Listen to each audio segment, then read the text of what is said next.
on se retrouve pour une nouvelle vidéo. Oui, ça faisait un petit moment que je vous avais lâché, mais aujourd'hui on fait un point sur mes dernières lectures. Donc c'est parti!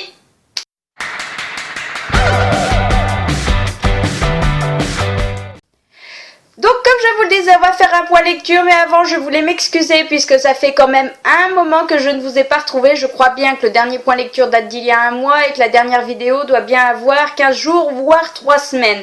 Désolée pour tout ça, le problème c'est que je me suis fait, voilà, je suis en plein dans les papiers administratifs, l'administration française et tous ces papiers en ce moment c'est un véritable bonheur. Je me noie complètement dessous. Je commence à en voir le goût mais je sature, donc ça me laissait pas tellement de temps et je vous avoue que franchement ça me saoulait tellement que ça me plombait l'envie de faire des vidéos par derrière. Je n'avais pas spécialement le temps et j'étais pas trop dans le mood. À côté de ça, oui si, à côté de ça en plus quand j'étais pas plongée dans tout ça, il y a aussi quand même une bonne nouvelle pour moi, c'est que j'ai retrouvé enfin mon rythme de lecture qui déblaye. Ça commence à revenir, c'est pas au max de ce que ça a été, mais j'ai quand même vachement enchaîné les lectures, ce qui fait que j'ai passé beaucoup moins de temps à côté, sur Facebook, en discussion, en machin. Voilà, je retournais beaucoup sur les livres, d'où le bon point lecture qu'on a aujourd'hui. Je vous préviens tout de suite que si vraiment je vois que je m'étale trop et que ça dure trop longtemps, je risque de scinder la vidéo en deux. On verra. Donc de toute façon, je commence tout de suite. Et non, je voulais aussi vous remercier de quelque chose, parce que comme je vous le dis, j'ai pas du tout été régulière dans mes dernières publications, le blog n'en parlons même pas, c'est une catastrophe. Voilà, j'essaye là de repartir bien, mais c'est juste une cata niveau article. J'en ai 3000 de retard. Non, pas 3000, mais enfin quand même pas mal. Mais je voulais vous remercier parce que vous êtes quand même là et vous continuez à vous abonner. Et j'ai une bonne nouvelle pour l'occasion, puisque la chaîne va fêter ses 4 ans le mois prochain. Je crois que c'est vers les 12 avril, donc on doit être tout pile poil un mois avant. Et en plus, on vient de dépasser les 2000 abonnés sur la chaîne. Je suis aux anges, je vous en remercie encore plus quand c'est des périodes voilà comme ça où je suis pas super régulière. Et donc on va fêter tout ça, faut que je m'y attelle la semaine prochaine. Je vais essayer de vous préparer un petit truc justement pour, si possible, les 4 ans directement de la chaîne, où ça viendra en tout cas dans la semaine qui suit. Donc restez connectés et on est parti tout de suite vraiment pour l'update lecture. Donc il y a un mois, je vous laissais, j'étais en pleine lecture, enfin non, je ne pas en pleine lecture, j'avais juste commencé un livre que je ne peux pas vous présenter physiquement puisque depuis je l'ai prêté. J'étais donc en train de lire Les Chiens d'Alan Stratton, si je me souviens bien.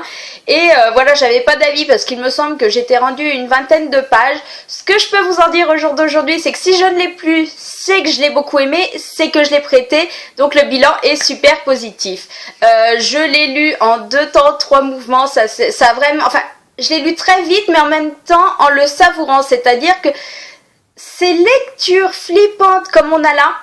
J'adore les livres, c'est comme Skeleton Creek, je ne lis ces livres que le soir, une fois que les petits sont couchés, quand il fait bien noir, quand on commence à entendre des bruits un peu partout à la maison. Là j'ai fait pareil, c'est-à-dire qu'en journée je lisais un autre livre et le soir je reprenais uniquement celui-ci. Côté flippant, ça l'a fait, j'ai adoré, voilà, c'est pas de l'horreur, du gore, bien qu'il y ait des scènes bien un peu ragoûtantes, mais c'est vraiment une ambiance flippante, comme j'espérais la trouver. Pour la petite histoire, on va suivre Cameron, donc qui vient de débarquer dans une nouvelle maison avec sa mère. Ils sont en fuite, on comprend, enfin c'est dit dès le premier chapitre, qu'en gros elle a quitté son père quelques années avant et que la mère, on voit qu'elle est un petit peu parano.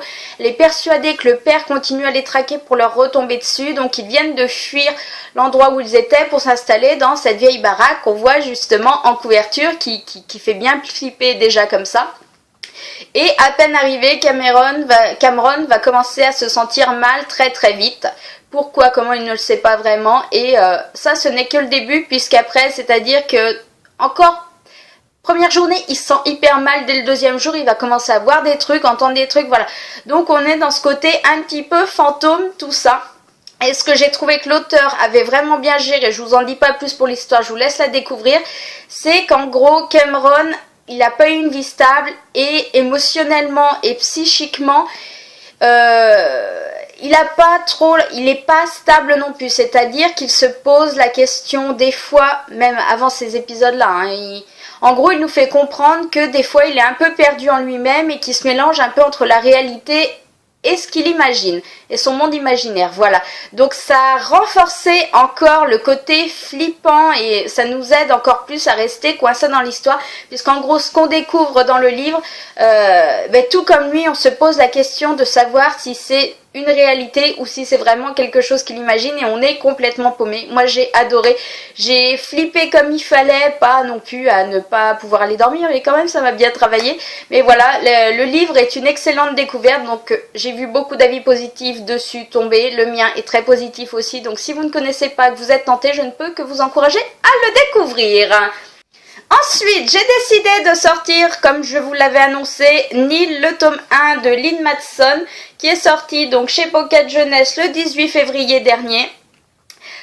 J'étais super fan de la couverture parce que voilà, comme je le disais dans mon avis, elle est super chouette, et quand on la regarde plus en avant, voilà, on a le petit détail des jours barrés, il me semble que c'est ça, enfin c'est comme ça que je l'avais pris avant de le lire, voilà, et voilà. Donc pour le pitch, on va suivre Shirley, qui est une jeune fille toute banale, qui s'en allait, qui se baladait dans sa ville, voilà, et qui d'un coup se sent mal, tombe dans les pommes, se réveille sur une île hyper paradisiaque visuellement, mais en fait elle va se rendre compte que autant l'île est magnifique, mais les dangers sont proportionnels. Voilà, pour compenser en gros toute cette beauté, c'est compensé par plein d'horreurs. Donc elle va pas comprendre, elle va tomber sur un autre groupe, sur un groupe justement d'autres jeunes qui, comme elle, ont vécu la même situation, sont sur cette île et qui vont lui expliquer qu'en fait l'île de Nil, tu arrives par un portail justement qui te dépose là, et le seul moyen de fuir de l'île, c'est de prendre justement un portail, mais sortant cette fois-ci. Le souci étant que on ne sait jamais où apparaissent ces portails, c'est tous les jours à midi, mais ça peut être n'importe où sur l'île. Donc c'est quand même hyper balèze d'arriver à en choper un. Une seule personne peut y passer à chaque fois. Et surtout, le gros souci, c'est que tu as tout pile un an pour choper un portail sortant. Sinon, quick, voilà, donc en gros t'as une bonne date de péremption. Donc sur le principe, j'ai beaucoup aimé, c'est super addictif à lire, l'auteur en plus nous met une partie romancée que j'ai beaucoup aimé, elle n'est pas trop présente, mais elle n'est pas trop peu présente, elle est bien dosée, elle arrive à bon escient, ça nous rajoute encore un flip, parce que quand on voit les sentiments entre les personnages ou ceux à qui on s'attache, on n'a pas envie de les voir mourir, voilà, surtout quand on arrive avec Charlotte, elle c'est son jour 1. Sauf qu'on rencontre des personnes à qui on s'attache et à qui, par exemple, il va rester juste 10 jours avant qu'ils arrivent à leur date limite. Donc voilà, j'ai adoré, j'ai vraiment hâte de découvrir le 2. Je vous avoue que j'étais à deux doigts quand même de me commander la suite en VO, ce que je n'ai finalement pas fait parce que c'est très stupide. Je commande tellement de suites en VO qu'au final, ils sortent en français en général avant que je les lise. Donc j'ai décidé pour une fois d'être raisonnable et d'attendre l'année prochaine pour le tome 2. Mais voilà, j'ai vraiment hâte de voir ce que donne cette suite en tout cas. Et j'étais très satisfaite de ce premier tome. Ensuite, j'ai enchaîné avec une autre bricounette puisque entre-temps, j'ai voulu sortir, j'ai commencé à lire Sunshine.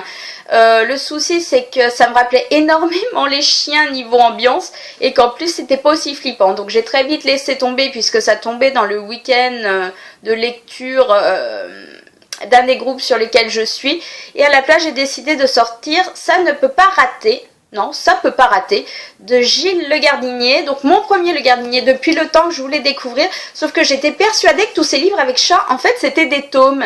Et heureusement, quand j'ai finalement posé la question, on m'a dit non, en fait, c'est pour les reconnaître, c'est un choix de l'auteur, mais les tomes ne sont pas liés. Voilà. Donc j'ai lu celui-ci, j'avais vu des avis comme quoi ce n'était pas le meilleur. Je me suis dit, tant qu'à faire, si je commence pas avec le meilleur et si déjà je le trouve bien, il me restera que le meilleur par derrière. Le bilan en est, j'ai passé un très bon moment, voilà. Donc on va suivre la pauvre Marie qui a pas de bol, c'est-à-dire qu'elle vient de passer 10 ans avec un mec et qui, voilà, elle vient de découvrir qu'il la trompait. Et quand elle le met devant le fait accompli, plutôt que s'excuser, enfin voilà, ou quoi que ce soit, il en profite carrément pour lui dire « Oui, ben écoute, ça tombe bien que tu m'en parles, puisque de toute façon, je voulais qu'on se sépare, et comme tu es dans mon appartement, allez, je suis pas un mec méchant, je te laisse une semaine pour t'en aller. » Donc elle en a un peu ras-le-ci boulot, elle est en pleine dépression, elle se fait agresser par un clodo, donc les mecs là, elle sature grave et elle décide que de toute façon, voilà, elle ne peut plus les voir, elle ne veut plus les voir, elle ne veut plus avoir affaire avec eux, sauf que Marie est quand même une personne au grand cœur, elle est timide, mais elle a un grand cœur, elle veut aider tout le monde, donc on la suit aussi dans son boulot où il y a des galères et où finalement, tout ce qu'elle a vécu, c'est un moteur finalement, elle va pas se réveiller du jour au lendemain en s'imposant, mais voilà, comme elle a du cœur et comme elle est dans ce stade où elle en peut plus, ben ça va l'aider à aller de l'avant et voilà, on suit ça, c'est une petite histoire contemporaine sympa, voilà, avec un admirateur secret aussi, tout ça, enfin c'est super bien passé, j'ai beaucoup aimé. Il y a peut-être quelques petites longueurs, il y a des moments où je me suis dit que ça servait pas spécialement qu'on passe autant de temps sur les états d'âme de certains personnages ou quoi que ce soit, mais dans l'ensemble c'est une lecture qui m'a fait sourire, qui m'a fait passer un très bon moment et j'ai hâte de découvrir les autres livres de l'auteur. Ensuite j'ai eu besoin de légèreté, oui, enfin surtout j'avais besoin de, voilà, d'un petit peu moins épais que 450-500 pages, donc j'ai décidé de me faire plaisir avec un slash et j'ai sorti, je crois bien le dernier que j'ai acheté, donc Takeover, entreprise de séduction d'Anna Szabo. Comme d'habitude il a fait 24 heures, bon en même temps voilà, hein, les slash c'est écrit quand même assez gros avec de bonnes marges, mais j'ai bien aimé.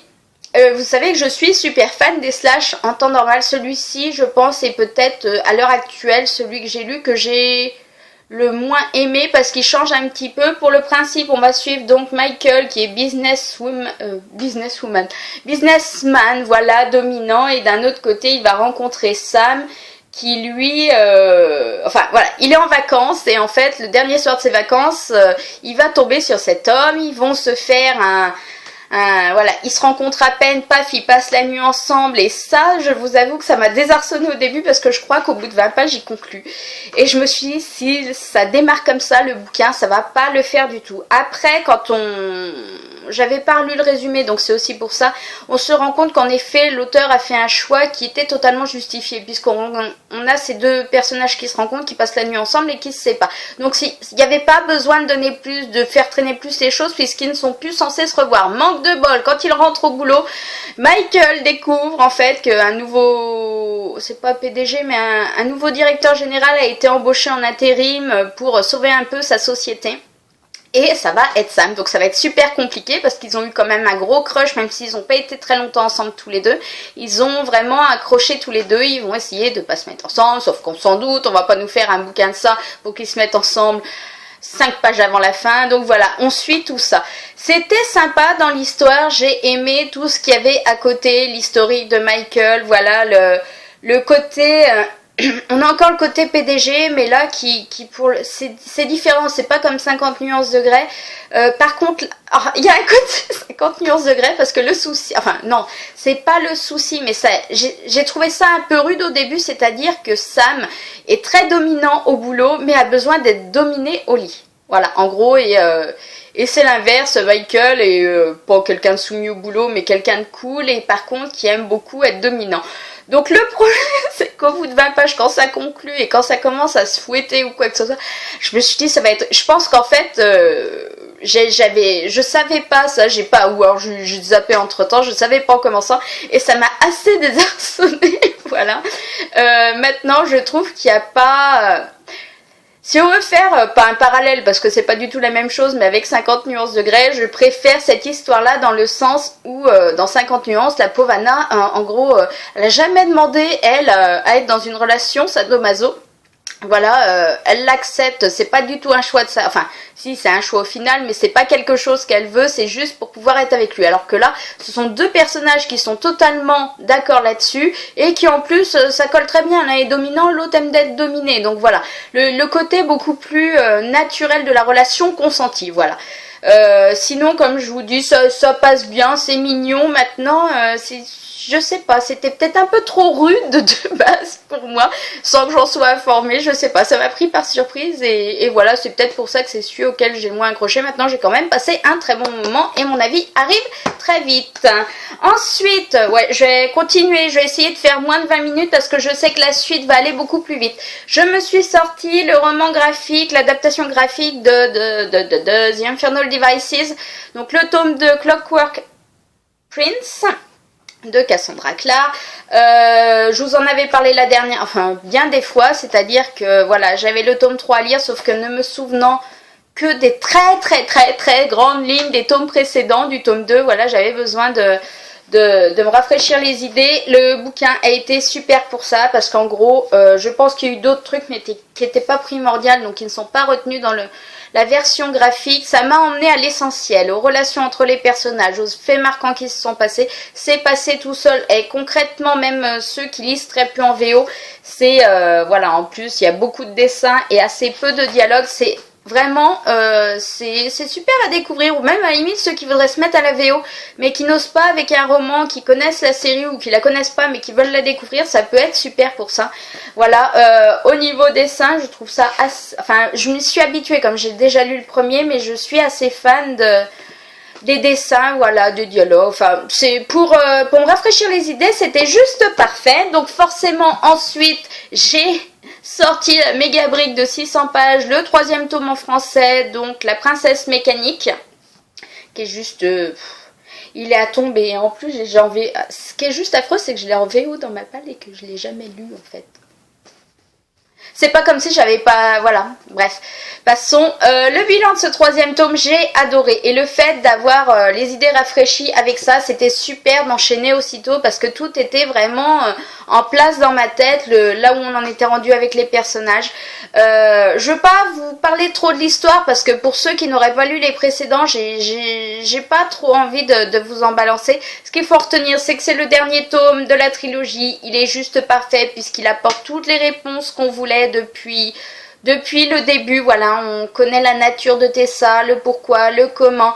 On a un triangle amoureux qui me frustrait énormément depuis le tome 1 parce que c'était compliqué. Je n'arrivais, comme je vous le disais dans mon avis, je n'arrivais pas à choisir entre les deux prétendants, c'est-à-dire qu'ils avaient chacun leurs qualités, leurs défauts, et un coup j'étais pour l'un, un coup j'étais pour l'autre. C'était hyper compliqué pour moi et je me suis dit je vais forcément être déçue en finissant ce tome 3 puisque dans un sens, même si le choix me convient, il ne me conviendra pas d'un autre côté.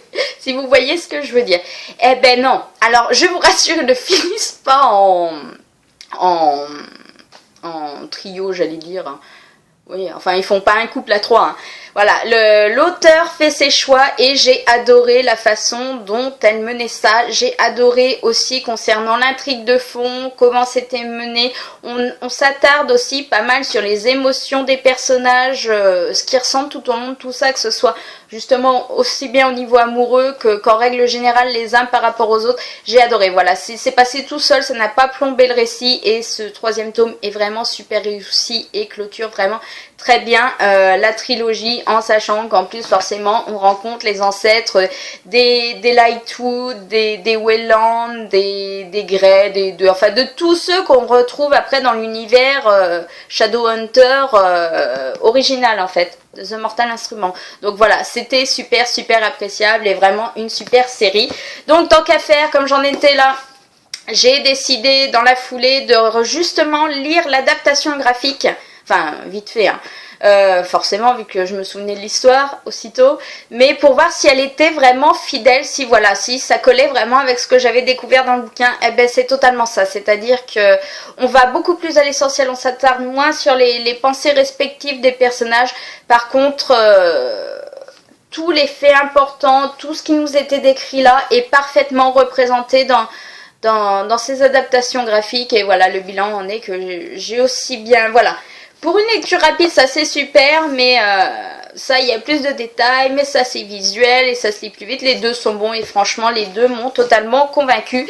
Et ma dernière lecture passée, je l'ai juste finie et je l'ai laissé traîner autant que possible parce que vous voyez, le pauvre Léo de Mia Sheridan ne fait que 200 pages, il est juste à tomber. J'espère qu'ils nous vendront pas ça à 17 € les 200 pages chez Hugo, sinon je vais hurler pour changer.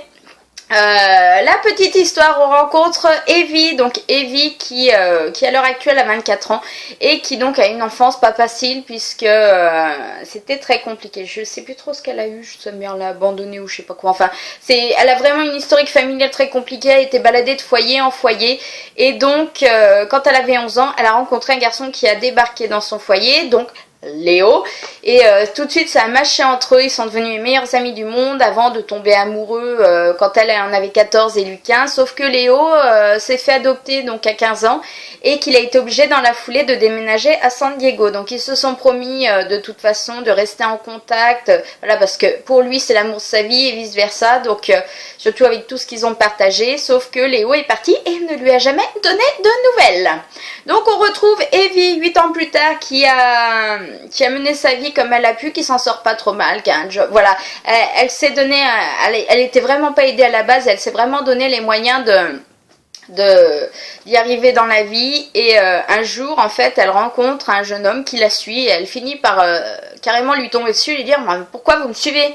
Et le mec lui dit qu'en fait voilà, c'est un ami de Léo et que Léo l'a envoyé, enfin Léo l'a missionné pour savoir comment elle allait. Je vous en dis pas plus, c'est un peu plus compliqué que ça à la base, mais voilà pour la trame de fond.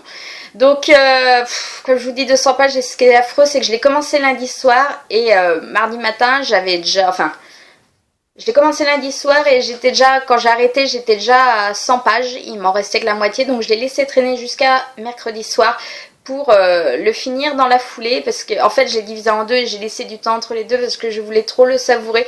Le bilan en est, si vous voulez, par exemple par rapport à Archer Voice, celui-ci forcément je le trouve, il n'est pas moins bon, parce que c'est pas du tout la même chose, mais déjà le fait qu'il ne fasse que 200 pages, malgré le fait qu'on bouffe de l'émotion puissance 10 000 avec ce qui se passe, forcément vous avez plus d'émotion sur 350 pages que vous n'en avez sur 200. Mais il est très bien. Après Archer c'était pareil, c'était ma découverte de l'auteur, donc forcément ça reste un méga chouchou. Mais Léo, oh là là, cette histoire là, Evie et Léo, ça m'a...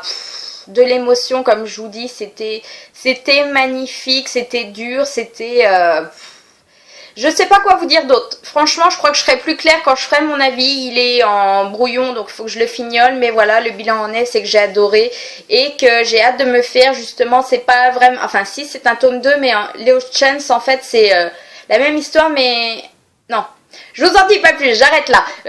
J'en dirai peut-être plus dans mon avis. Voilà, le bilan c'est que il était magnifique et de toute façon bientôt je sors Becoming Calder qui est le 3e que j'ai de l'auteur dans ma bibliothèque. Mes lectures en cours actuellement, vu que je l'ai repris hier, j'en ai qu'une. J'ai enfin décidé de ressortir The Iron King que j'avais commencé il y a juste 1 mois et demi, sauf que le souci c'est que depuis j'y ai pas touché, donc je l'ai carrément repris dès le début, dès hier soir. Je suis rendue à 110 pages. Pour l'instant ça passe. Maintenant, comme je sais plus si je vous l'avais dit, mais j'ai trouvé bizarre certaines réactions à un moment de temps de la demoiselle. Même l'histoire je peux pas trop vous en parler, c'est bizarre. Enfin, à l'heure actuelle, à 100 pages, je sais pas ce que je dois vous dire ou quoi que ce soit. On suit Megan qui vient d'avoir 16 ans, qui voit des trucs bizarres autour d'elle, qui découvre que le monde des fées existe, que son petit frère a été échangé avec un changeling, voilà, et qui part en gros en féerie pour essayer de le retrouver et de le sauver. Voilà, donc le bilan pour l'instant c'est pas mal. Maintenant je trouve pas que ça casse encore des briques. Ensuite mes lectures à venir, on va dire, puisque celle-ci est juste commencée, j'ai lu 15 pages, je suis aussi en train de lire, mais surtout je le continuerai après. Donc Jet, le tome 2 de la série Markman de Jack Ronover, dont vous avez justement Roule qui est sorti en début de mois chez Hugo. Ben voilà, celui-ci c'est le 2e et c'est une de mes lectures en cours, et ensuite je lirai une autre. Désolée.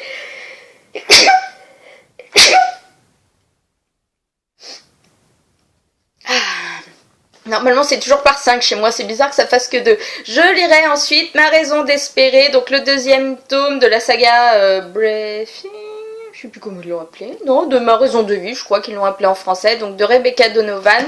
Une belle brique de 600 pages pour changer. J'ai hâte de découvrir ce tome 2, surtout que le tome 3 arrive très vite, donc voilà, j'avais adoré le premier, j'espère que ça sera un petit peu moins dur, et encore je suis pas sûre. Donc j'ai hâte de voir ce que ça donne. Voilà, je vais m'arrêter là, je suis désolée, je vois qu'on est rendu plus longtemps que prévu. Maintenant ça m'embêtait clairement de couper la vidéo de livre avant la fin. Je vais faire la bouche, j'arrête de parler. Je vous retrouve la semaine prochaine puisque j'aurai un book haul à faire.